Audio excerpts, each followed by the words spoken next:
ये गांव आम सा था, मगर उसकी मिट्टी बहुत जरखेज थी। यहाँ लोग मेहनत करते, फसल उगाते और इसी जमीन पर अपना यकीन रखते थे।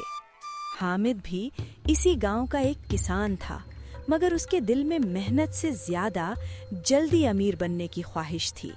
अगर थोड़ा सा वजन कम ज्यादा हो जाए तो कौन सा आसमान टूट पड़ेगा? आखिर सभी तो यही करते हैं। हामिद, तोल में कमी ठीक नहीं। रिस्क में बरकत सच्चाई से आती है।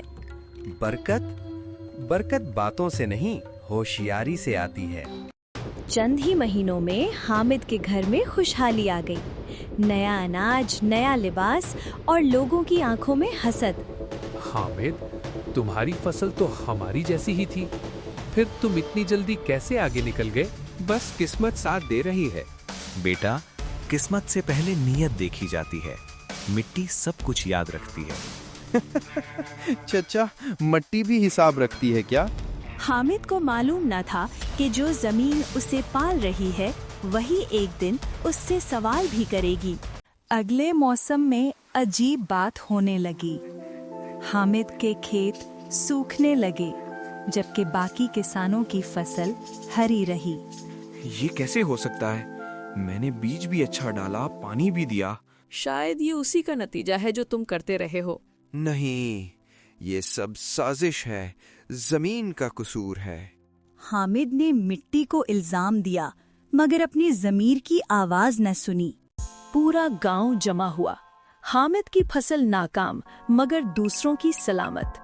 हमने कुछ गलत नहीं किया। हमने नापतोल में कभी कमी नहीं की।